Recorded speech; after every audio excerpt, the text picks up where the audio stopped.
Mes frères, cette fête du baptême du Seigneur est importante parce qu'elle nous marque une grande transition dans la vie de Jésus. Vous avez entendu ça dans le passage on aurait pu l'entendre parce que c'est pas cette année que nous avions ce texte-là, mais il y a un texte des Actes des Apôtres dans lequel on nous dit la prédication de Jésus, ça a commencé par le baptême au Jourdain. C'est le grand point de départ. Et même l'évangile de Saint Marc commence par là. Donc, ça a été un tournant décisif dans la vie de Jésus qui dessine après coup deux périodes tout à fait différentes que sont sa vie cachée et sa vie publique. Alors, on comprend d'abord à un moment, on réfléchit une seconde sur sa vie cachée parce que on la voit apparaître puisqu'elle se termine là et ça a été la plus longue, 30 ans ou peut-être même un peu plus, mais en tout cas au moins 30 ans dans lesquels Jésus a vécu à l'écart de tout. Il vivait dans une petite ville extrêmement, c'est même pas une ville, enfin c'était plutôt un village à l'écart des grandes routes. On n'a de lui ni miracle ni événement sensationnel. C'est rien passé. Et si nous nous interrogeons sur le sens de ce temps quand même considérable par rapport aux 33 ou 35 ans qu'il a vécu parmi nous, de se dire ça a été une part considérable de sa vie, eh bien découvrons qu'il a voulu connaître notre vie humaine telle qu'elle est, qu'il n'a pas voulu tricher avec elle, qu'il n'a pas voulu par un raccourci passer en quelques jours de l'enfance à l'âge adulte, qu'il a suivi ce cours lent et compliqué d'une existence qui grandit, qui se développe, qui apprend, et qu'il a voulu vivre au milieu de cela la perfection de son être divin.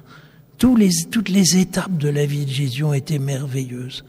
Mais il y a eu peu de témoins. Il y a eu la Vierge Marie, il y a eu Saint Joseph. Alors, c'est pas quand même mort Saint Joseph, mais enfin, certainement avant la période du baptême, donc pendant sans doute plus d'une vingtaine d'années, Saint Joseph a été à côté de Jésus. Et il y a eu que ces deux témoins de ces choses étonnantes qui se sont produites. À travers la prière de l'enfant Jésus, à travers la vie affectueuse qu'il avait avec ses parents, à travers le travail qu'il va peu à peu expérimenter, eh bien, il y a eu choses merveilleuses. Tout cela était plein de grâce, tout cela était merveilleux. Jésus vivait avec nos moyens à nous, avec des moyens d'expression assez limités, et il faisait briller la plus haute lumière de Dieu dans ces choses.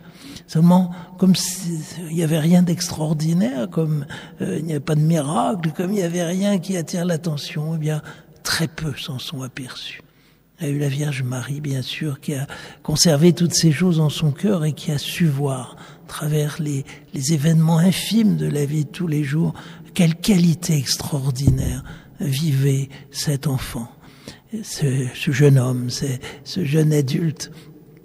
Et donc nous saluons tout ça, que notre Sauveur ait voulu cela, qu'il ait voulu vraiment ce temps, qu'il n'a pas cherché à raccourcir et par lequel il a voulu pénétrer, quelque sorte, en profondeur notre patte humaine pour y vivre la totalité de son mystère. Nous saurons qu'au ciel, probablement, tout ce qui s'est passé dans ces années-là. Mais 1000 trésors, 1000 choses merveilleuses ont dû revenir pendant ce temps.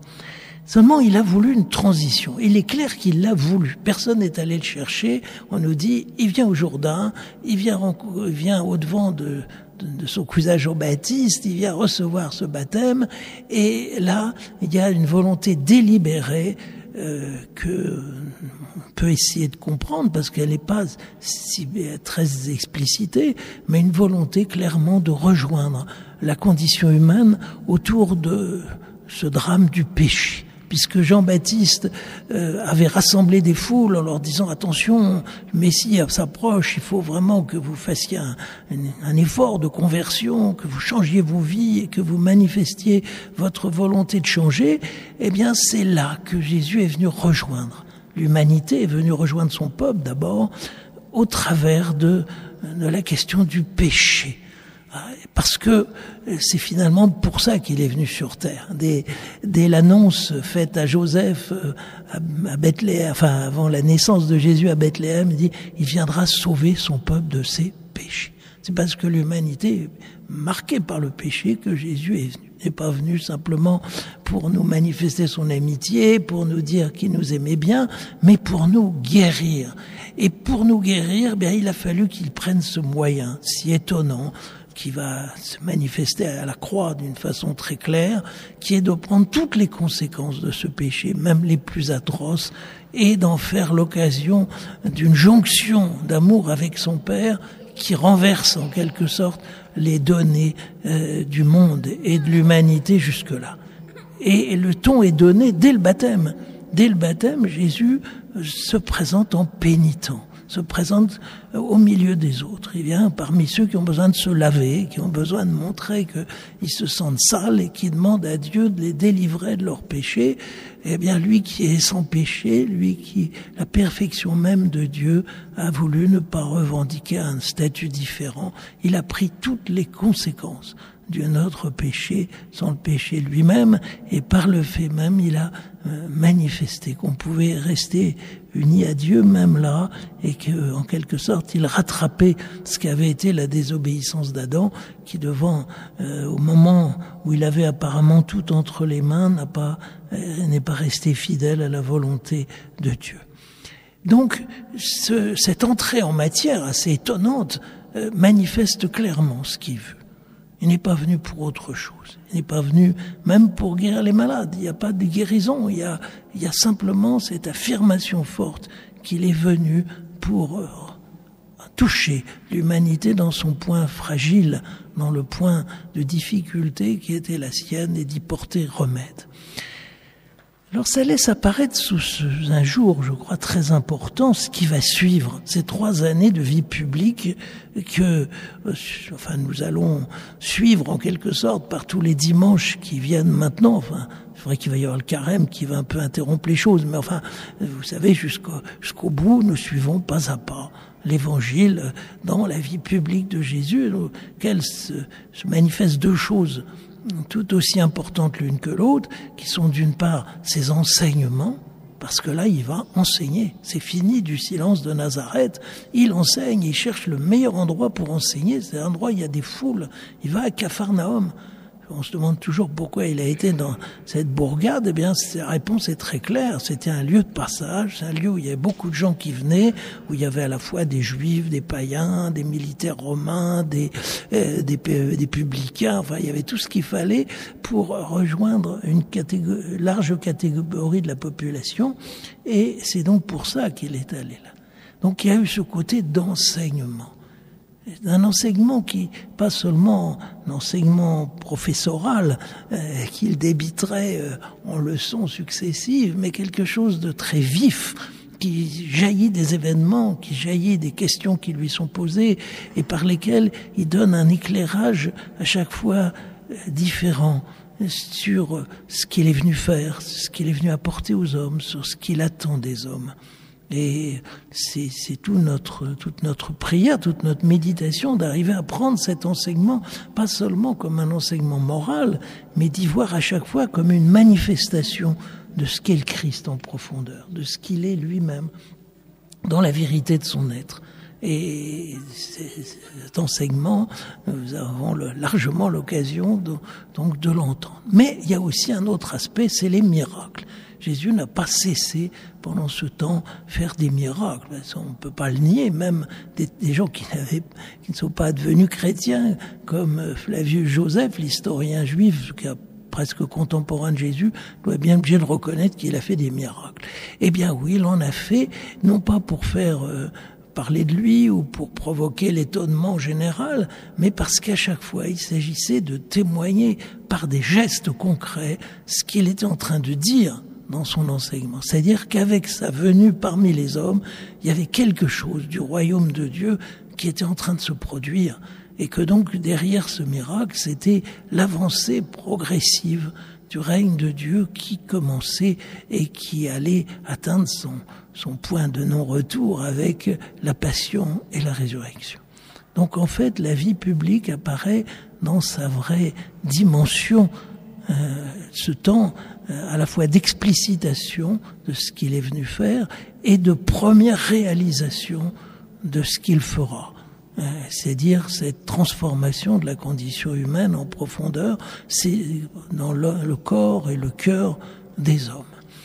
Donc, vous voyez pourquoi cette date que nous sommes est si importante, c'est qu'en fait, elle fait ressortir clairement la double, la succession de ces deux périodes et nous montre devant quoi nous sommes.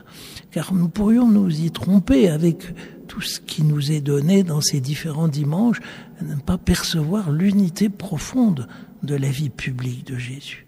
C'est pas encore sa passion, c'est pas encore l'accomplissement dernier, mais c'est une manière de passer de l'implicite à l'explicite, de passer du mystère caché à celui qui va commencer de se révéler et de nous montrer comment il veut que ça prenne effet dans le cœur des hommes.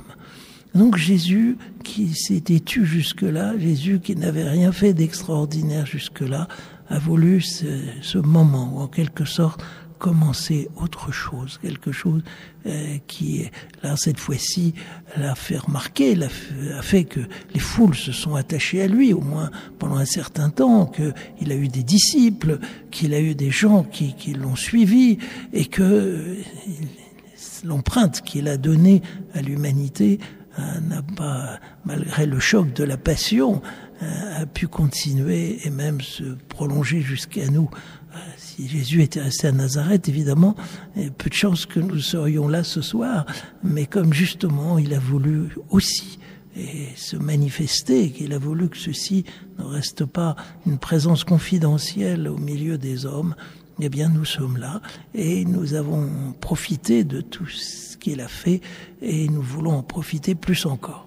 Alors je vous invite ce soir, peut-être avec ce mystère du baptême, à entrer nous-mêmes plus avant dans cette dynamique de la vie de Jésus, d'en percevoir l'unité profonde et nous-mêmes pouvoir passer à travers ces deux étapes, car il y a dans notre propre vie une part de vie cachée, enfin du moins de vie dans laquelle nous avons simplement à vivre en union avec Dieu tous les événements de notre existence, mais il y a aussi peut-être l'autre aspect qui est parfois nécessaire, qui est que ceci se manifeste aux autres, qui est par l'apostolat, par notre désir de partager ce que nous avons reçu à l'occasion d'en faire part aux autres. Et peut-être nous ferons des miracles, mais c'est moins sûr. Mais peut-être que le Seigneur nous permettra au moins d'atteindre les cœurs de tous ceux qui ont besoin de lui. Amen.